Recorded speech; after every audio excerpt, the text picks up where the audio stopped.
연봉이 1억 되면 인생이 바뀔까요? 저는 바뀔 줄 알았어요. 하지만 현실은 이 숨막히는 하루하루를 버티는 게 고작이더라고요. 평생 다닐 거라 생각했던 나의 첫 회사. 결국 10년 만에 마지막 회사가 되었습니다. 오늘은 제가 왜 퇴사를 했는지 4가지 이유에 대해 얘기해 보려고 해요. 혹시 퇴사 고민 중이신가요? 그럼 꼭 제가 했던 고민들을 똑같이 해보세요. 진짜 이 합격메일 보자마자 엄마한테 전화했어요.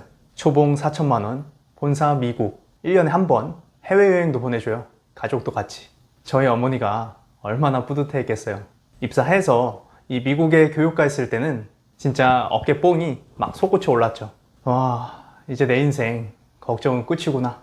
저는 반도체 엔지니어였는데 이 일도 생각보다 재밌었고 진짜 이 회사에 뼈를 묻어야겠다 생각했었어요. 처음 한 3, 4년은 진짜 열심히 했던 것 같아요. 근데 한 6년 차, 7년 차쯤 되니까 한 번씩 퇴사하고 싶은 순간들이 오더라고요. 이게 점점 심해져서 10년 차쯤 됐을 때는 번아웃이 진짜 심하게 왔었어요. 어머니 건강은 급격히 안 좋아지고 또 회사는 회사대로 너무 힘들더라고요. 진짜 혼자 있을 때는 맨날 책상 이러고 머리 박고 있을 때가 많았어요. 그때 진짜 죽을 것 같아서 이 심리치료 상담도 했거든요. 근데 그러시더라고요. 지금 이 컵에서 물이 넘치고 있다. 이걸 해결하는 방법은 이 물을 덜어내는 수밖에 없다. 그래서 회사를 잠깐 덜어내기로 한 거죠. 가족을 덜어낼 수는 없잖아요. 그래서 휴직을 먼저 했어요. 3개월. 이 휴직했을 때는 살만했죠. 근데 복직하니까 똑같더라고요. 처음에는 이 일을 좀 줄여보려고 했는데 주변에서 그렇게 놔두질 않아요. 그래서 속으로 퇴사 결심을 하는 와중에 그날이 왔습니다. 아직도 기억나는 게 제 와이프가 임신을 해서 태교여행을 갔었어요. 괌으로. 숙소에서 쉬고 있는데 회사 메일이 하나 띄고 오는 거예요. 희망퇴직 신청받습니다. 회사 생활 10년 만에 처음 보는 희망퇴직 신청이었어요. 바로 임신 6개월인 이 와이프랑 상의를 했죠. 결국 2023년 3월 만 10년을 다닌 저희 첫 회사이자 마지막 회사 퇴사를 했습니다. 그때가 딱 출산 예정일 한 달 전이었어요. 퇴사를 한 줄로 요약하면 버텨봤지만 내 길이 아니었다 정도일까요? 가끔 돈 욕심 없다는 분들이 있어요. 죄송한데 개소리입니다. 저도 제가 크게 돈 욕심 없는 줄 알았어요. 제 월급도 적당히 받고 차도 있고 또 제가 살던 동네는 시골이라 34평 아파트가 2억도 안 했거든요. 그러니까 이 집도 돈 조금 모아서 대출 받으면 충분히 사겠다 싶었죠. 뭐 크게 부자는 아니어도 이 정도면 먹고 살지 않나 싶었어요. 그러다가 일이 터졌죠. 어머니 건강이 급격히 안 좋아지신 거예요. 불쌍한 우리 엄마. 좋은 데서 치료받고 좀 덜 힘들게 해드리고 싶은데 이 많다고 생각했던 제 월급으로는 해줄 수 있는 게 몇 가지 없더라고요. 그리고 자꾸 엄마와 돈을 저울질하게 되는 제 모습도 너무 싫었어요. 돈은요, 크게 사치 부리려고 벌어야 되는 게 아니에요. 이 나한테 소중한 사람들을 지키기 위해서 벌어야 되는 겁니다. 이 행복하기 위해서가 아니라 이 불행을 막기 위해서 돈을 벌어야 돼요. 엄마가 그러고 나서 불현듯 걱정이 되더라고요. 지금도 이렇게 무기력하고 후회가 되는데 나중에 혹시 내가 아프면 내 아내가, 내 아이가 혹시 크게 아픈데 또 돈 때문에 못 해주면 어떡하지? 또 어쩔 수 없다고 후회만 할 건가? 그러기는 진짜 죽어도 싫더라고요. 그래서 그때부터 더 회사 밖에서 돈 벌려고 노력을 했어요. 이 월급으로는 아무리 벌어봤자 한계가 있으니까요. 제가 이 퇴사 생각을 처음 하게 된 사건이 있었습니다. 5년차 대리였을 때인데 그날 일이 좀 없어서 눈치 좀 보다가 일찍 일어났어요. 칼퇴하려고. 먼저 들어가 보겠습니다. 인사하고 가려는데 팀장님이 부르시더라고요. 이 대리 잠깐 일로 와봐. 한가하다고 놀지 말고 집에 가서 논문이라도 봐. 이럴 때 실력을 키워놔야 돼. 근데 전 그 말이 너무 듣기 싫은 거예요. 진짜 몇 년 동안 엄청 바쁘다가 이제 조금 여유가 생겨서 집에 일찍 가려는데 그러시니까 그럼 나는 1년 내내 하루 종일 일만 생각하라는 건가? 근데 그때 갑자기 그런 생각이 드는 거예요. 내가 이 회사에서 정말 열심히 해서 진짜 잘 풀리면 저 팀장님 자리에 가겠지? 근데 그 모습을 상상한 순간 너무 싫은 거예요.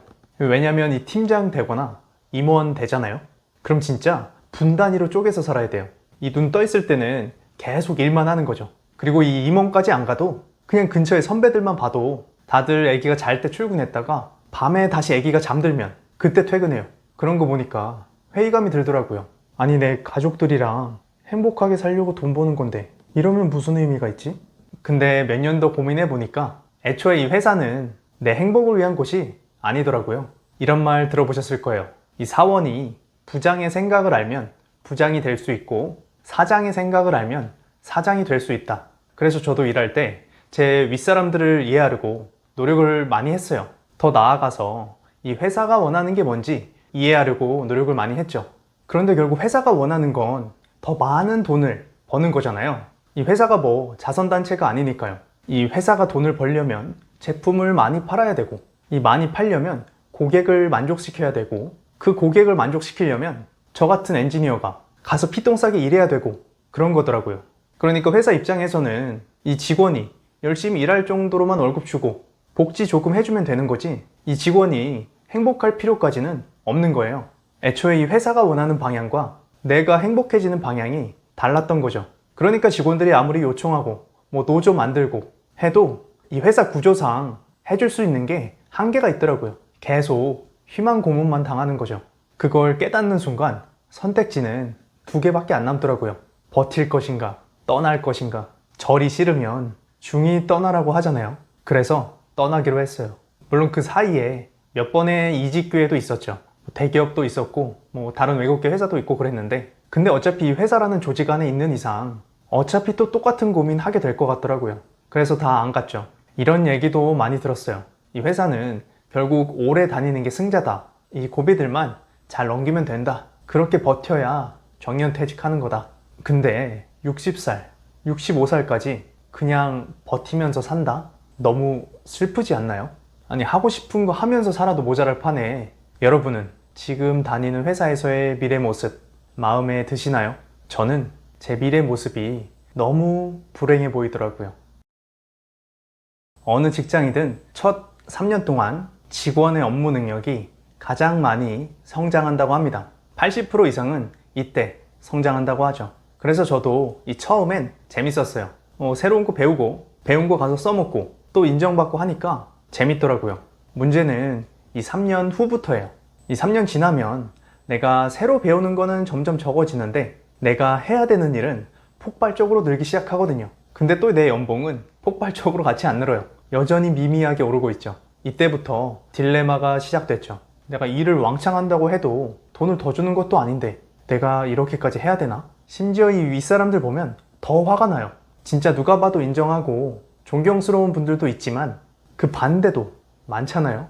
월급은 나보다 훨씬 많이 받는데 자기 밥그릇만 챙기고 이 일을 도와주기는커녕 더 힘들게 만들고, 그래서 한동안은 그냥 일을 피해 다녔어요. 적당히 하고 그냥 칼퇴해버리고. 근데 그랬더니 이 내 옆에 있는 동료들이 제일 힘들어지더라고요. 그래서 또 그냥 꾸역꾸역 열심히 했어요. 아침 일찍부터 저녁 늦게까지 하고 집에 가서도 하고 주말에도 하고. 원래 엔지니어 한 명이 한 두세 개 정도 프로젝트를 하거든요. 근데 퇴사할 때쯤 보니까 제가 크고 작은 프로젝트 다 합쳐서 7, 8개를 하고 있더라고요. 그러다가 어느 야근하는 날이었어요. 그때도 너무 스트레스 받아서 또 책상에 머리 박고 쉬고 있었거든요. 갑자기 이런 생각이 스치는 거예요. 아니, 이렇게 열심히 할 거면 회사 나가서 뭘 해도 먹고 살진 않을까? 1타 수학 강사 선생님 중에 정승재 선생님 있잖아요. 그분 쇼츠 중에 재밌는 게 하나 있었어요.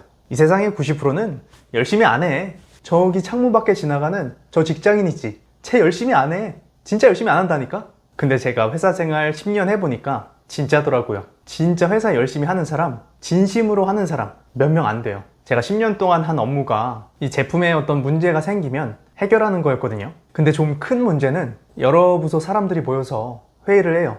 서울대 출신, 미국에서 온 박사, 똑똑한 사람들 진짜 많아요. 근데 그 날고기는 사람들 중에 그 문제에 대해서 제일 잘 아는 사람이 누굴까요? 그냥 그 문제 담당 엔지니어. 이 문제에 대해서 제일 많이 조사하고 제일 많이 고민한 사람, 이 문제에 제일 많이 시간과 노력을 들인 사람이에요. 서울대고 박사고 나발이고 소용없어요. 그런 걸 몇 번 보고 나니까 느껴지더라고요. 회사 나가도 나만 진짜 열심히 하면 비벼볼만 하겠는데? 혹시 퇴사 생각이 있으면 적어도 이 두 개 정도는 꼭 고민해 보세요. 나는 어떤 스트레스를 받을 것인가. 착각하시면 안 되는 게 이 회사 그만둔다고 스트레스가 없어지는 게 아니에요. 그냥 스트레스의 종류만 바뀔 뿐이죠. 그러니까 내가 진짜 못 참는 스트레스는 어떤 건지, 어떤 스트레스는 좀 참을 만한지 고민을 꼭 해봐야 돼요. 예를 들어 저는 회사 다닐 때 이 쓰잘데기 없는 일이라는 걸 알면서도 해야 될 때가 있어요. 윗사람이 시키니까. 저는 이런 납득하지 않는 일을 해야 할 때 그때 스트레스가 너무 컸어요. 나는 뭐부터 가질 건가? 혹시 이직을 한다면 어떤 회사에 가고 싶으세요? 월급 많이 주고 칼퇴하고 일도 좀 적성에 맞으면서 복지도 좋은 회사, 이 정도겠죠? 제가 돌이켜보니까 모든 불행이 여기서 시작됐더라고요. 이 회사가 내가 원하는 모든 걸 이뤄주길 바라니까 자꾸 불만이 생기는 거예요. 그런 회사는 없어요. 있다고요? 조심하세요. 그 회사는 곧 망할 겁니다. 그렇게 퍼주면 이 회사는 망할 수밖에 없어요. 제가 인생을 훨씬 쉽게 사는 꿀팁 하나 알려드릴게요. 한 번에 하나씩 하는 게 제일 쉽습니다. 일석이조를 바라는 순간 난이도가 몇 배로 올라가요. 여러분, 그냥 돈 많이 주는 회사나 직업 생각보다 꽤 많아요. 그냥 일찍 끝나는 회사, 이건 더 많죠.